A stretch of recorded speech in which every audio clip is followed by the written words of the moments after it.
ပကူးမျိုးရဲ့ညနေခင်းရွှေရောင်နေကြီးဟာဦးသားလမ်းမပေါ်ကအဆောက်အုံဟောင်းတွေကြားမှာခတ်ဆောင်ဆောင်ကြားရောက်နေပါတယ်။ຫນွေဦးตึกကော်ဖီဆိုင်လေးထဲမှာတော့အေးညတဲ့လီအေးပေးဆက်အတန်နဲ့အတူ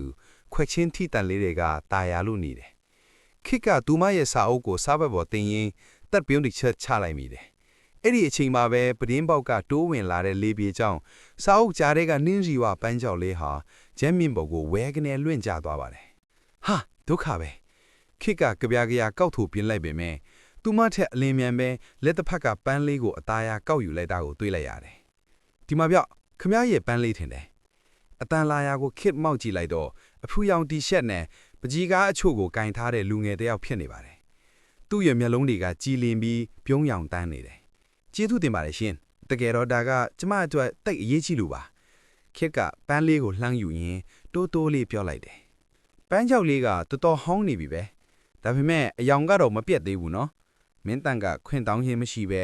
သူမရှိကထိုင်ကုန်မှာဝင်ထိုင်လိုက်ရင်ဆက်ဆူးမိတယ်။နှင်းစီဝါဆိုတော့ခင်မင်းရှိကြစို့လို့အထီးပဲရတာပေါ့ဟုတ်လား။ခစ်ကခတ်ဖြွတ်လိပလုံပြီးအထီးပဲကတော့အများကြီးရှိတာပေါ့။ဒါပေမဲ့ကျမအတွက်တော့ဒါကအတိတ်ကကြံခဲ့တဲ့ဂတိတစ်ခုပဲ။ဂတိလားမင်းတန်ကစိတ်ဝင်စားနဲ့ရှေ့ကိုတိုးလိုက်တယ်။စိတ်မရှိရင်ကျွန်တော်ကိုပြောပြလို့ရမလား။ကျွန်တော်ကပကြီးဆွေရဆိုတော့ဇလန်းလေးဒီကြားရရင်စိတ်ကူးလျံပို့ပွင့်တတ်လို့ပါရှင်ကပကြီးဆွေရလားဟုတ်ကဲ့ကျွန်တော်နာမည်မင်းတန်ပါရန်ကုန်ရဲ့အလှတရားတွေကိုလိုက်ဆွဲနေတာအခုဒီပန်းလီကိုမြင်ရတော့ကျွန်တော်ဆွဲနေကြပကြီးကားတစ်ချက်တည်းကပန်းနဲ့တိတ်တူးနေသလိုပဲခစ်ကသူ့ကိုအန်အော်တကြီးကြီးလိုက်မိတယ်ဘလို့ပကြီးကားမျိုးလဲဟင်းမင်းတန်ကသူ့ရဲ့ပကြီးကားအိတ်ထဲကနေစက်ကူတစ်ချက်ကိုထုတ်ပြလိုက်တယ်အဲ့ဒီမှာခြံဝင်းဟောင်းကြီးတစ်ခုထဲမှာဖူးပွင့်နေတဲ့နှင်းစီဝါပင်တန်းတွေကိုခန်းစားချက်အပြည့်နဲ့ရေးဆွဲထားတာပါဒါကျမတို့အိမ်ကနှင်းစီချမ်းနဲ့အတူတူပဲရှင်ကဒါကိုဘလို့လုပ်သိတာလဲခင်ရဲ့အတန်မှာတုံလို့မှုတွေပါလာပါတယ်ကျွန်တော်လည်းမသိဘူးဒါပေမဲ့ဒီနေရာကိုကျွန်တော်ခဏအိမ်မက်မှတ်တယ်ပြီးတော့ဒီပုံကိုဆွဲနေရင်းနဲ့တစုံတစ်ယောက်ကိုစောင့်နေရသလိုခန်းစားချက်မျိုးအမြဲရနေတာမင်းတန်ရမင်းတန်ကသူမကိုစိုက်ကြည့်ရင်အလေးနဲ့ပျော်လိုက်တယ်ခိရဲ့ရင်ထဲမှာတော့ဒိတ်ကနေဖြစ်သွားပါတယ်အဘွားပြိုးမှုတဲ့တနေကြရင်ကန်ဂျမာကမင်းရှိကိုခေါ်လာလိမ့်မယ်ဆိုတဲ့စကားကအခုပဲတကယ်ဖြစ်လာတော့မှလားကျမနာမည်ကခစ်ပါသူမကလက်ကိုကမ်းပေးလိုက်ရင်ရှင်ရှာနေလိမ့်နေရစီကိုကျမလိုက်ပြနိုင်မယ်ထင်တယ်မင်းတန်ကသူမရဲ့လက်ကိုခိုင်မဲစွာဆုပ်ကိုက်လိုက်ရင်ပြုံးလိုက်တယ်ဒါဆိုကျွန်တော်တို့ရဲ့ခီးစဉ်ကဒီမာတင်စပြီပေါ့နော်ပကူးမျိုးရဲ့ညံ့ဒီခင်းမှာသူတို့နှစ်ယောက်ရဲ့စကားပြောတန်တွေကကော်ဖီနဲ့တင်းတင်းလေးနဲ့အတူရောရလွတ်သွားပါတော့တယ်အဲ့ဒီအချိန်မှာတော့သူတို့နှစ်ယောက်လုံးဟာရှေ့မှာစောင့်ကြိုခွင့်မိတဲ့နာကျင်စရာလွေးဝက်ချက်တွေကိုလုံးဝသတိမထားမိသေးပါဘူးမင်းတန်နဲ့ခစ်တို့ပကူးမျိုးစွန်နာကနှင်းစီချန်ဟောင်းကြီးတွေကိုရောက်ရှိလာတဲ့အခါညနေခင်းရဲ့လေးပြေကအေးဆက်ဆက်တိုက်ခတ်နေပါတယ်ခြံဝင်းကြီးတစ်ခုလုံးကလူသူကင်းမဲ့နေပြီးဟောင်းနှွမ်းနေတဲ့အိမ်ကြီးကတော့အတိတ်ကလွှဲဝက်ချက်တွေကိုထိမ့်ထားသလိုခက်ညားစွာရှိနေသေးပါပဲဒီနေရာပဲမင်းတန်ကျမအဘွားရဲ့နှင်းစီချန်ခစ်ကခြံတကားကိုတွင်ဖွင့်ရင်းပြောလိုက်တယ်မင်းတန်ကပတ်ဝန်းကျင်ကိုအန်အော်တကြီးကြည့်နေမိတယ်မယုံနိုင်ဘူးပဲခစ်ကျွန်တော်ဆွဲနေကြပကြီးကားတစ်ချက်တည်းကအတိုင်းပဲဗျာဟိုဘက်ကရေတွင်းဟောင်းလေးကအစာအတူတူပဲဗျာသူတို့မြေအောက်ချမ်းဟောင်းလေးရဲ့ကိုဆင်းသွားကြတယ်ဖုံတွေတက်နေတဲ့ပရိပတ်တာဟောင်းတွေကြားမှာတန်တေတာအမီလီတစ်ခုကိုမင်းတန်ကတွေ့ရှိသွားပါတယ်ဒါဘာလဲဟင်မင်းတန်ကတိတ်သားကိုဖွင့်လိုက်တဲ့အခါ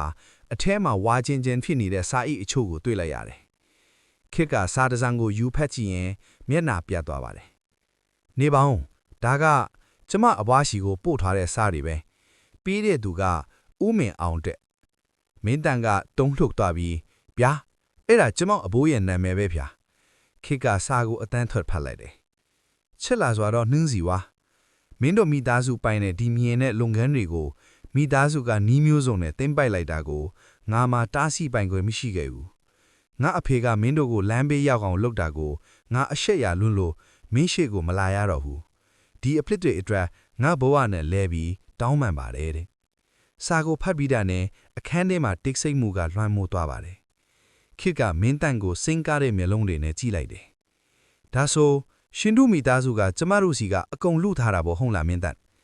ခစ်ရဲ့အတန်မှာနာကျင်မှုကြောင့်တုံ့ရဲနေပါတယ်ခစ်ကျွန်တော်တကယ်မသိခဲ့ပါဘူးကျွန်တော်ကျင်းဆွဲရတယ် မင်းတန်ကသူမရဲ့လက်ကိုလှမ်းကိုင်ဖို့ကြိုးစားပေမဲ့ခစ်ကနောက်ကိုဆုတ်လိုက်တယ်မကင်ပါနဲ့ရှင်ကိုမြင်လိုက်ကျမအဘွားခန်းစားခဲ့တဲ့ဆင်းရဲဒုက္ခတွေကိုပဲမြင်နေရတော့မှာရှင်အဘိုးကကျမတို့မိသားစုကိုလမ်းဘေးရောက်အောင်လွန်တာပဲလေဒါပေမဲ့အဲ့ဒါကအတိတ်ကလေးခစ်ရဲ့ကျွန်တော်တို့ရဲ့အချစ်ကအဲ့ဒီအမားတွေနဲ့ဘာဆိုင်လို့လဲမင်းတန်ကအတနာခံတယ်လို့ပြောလိုက်တယ်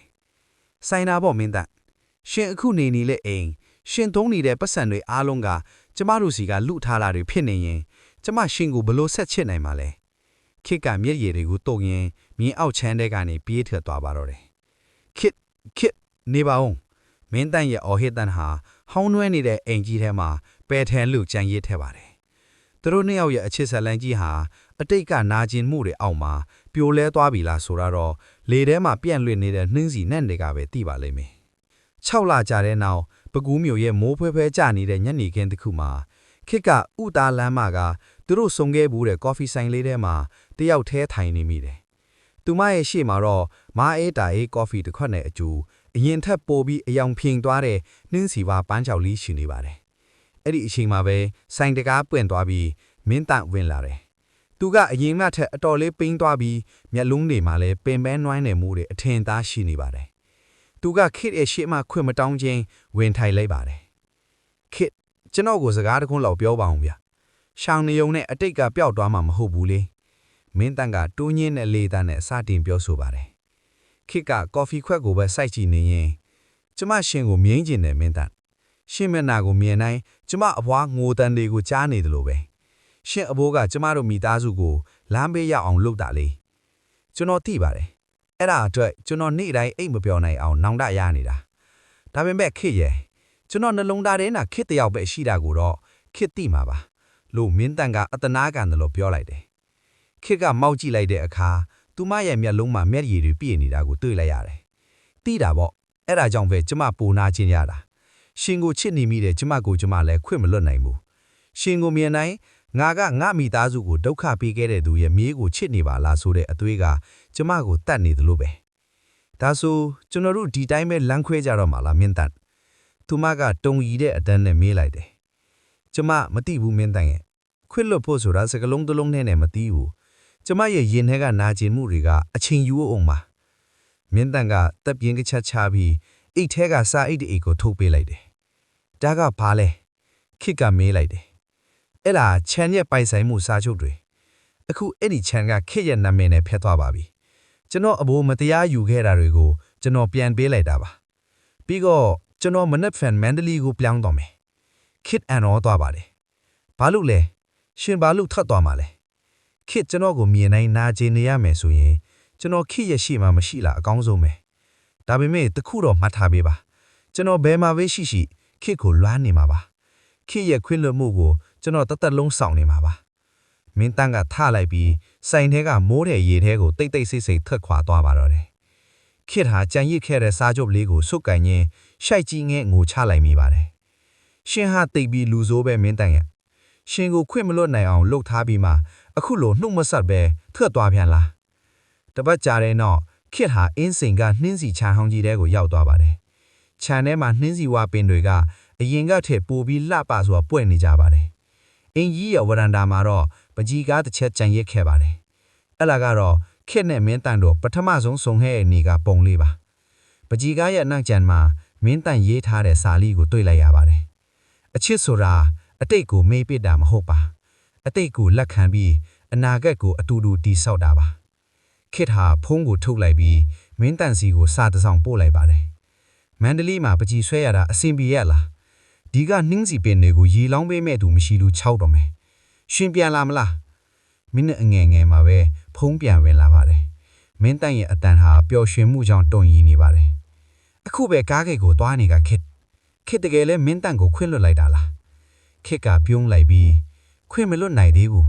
ဒါပေမဲ့ရှင်ကိုလွမ်းတဲ့စိတ်ကခွင့်မလွတ်နိုင်တဲ့စိတ်ထက်ပိုကြီးနေလို့ပါမြန်ပြလာခဲ့တော့ပကူးမြို့ရဲ့မိုးအကုံလေအဆိုင်ညံ့နေခင်မှာနှင်းစီဝါနှံ့တင်းတင်းလေးတွေကပိုပြီးတင်းပြန်လာပါတော့တယ်အတိတ်ကဒဏ်ရာတွေကိုအချစ်နဲ့ကူစားញဲသူတို့နှစ်ယောက်ရဲ့ဘဝသစ်ဟာအဲ့ဒီနေ့မှာပဲတကယ်စတင်ခဲ့ပါပြီ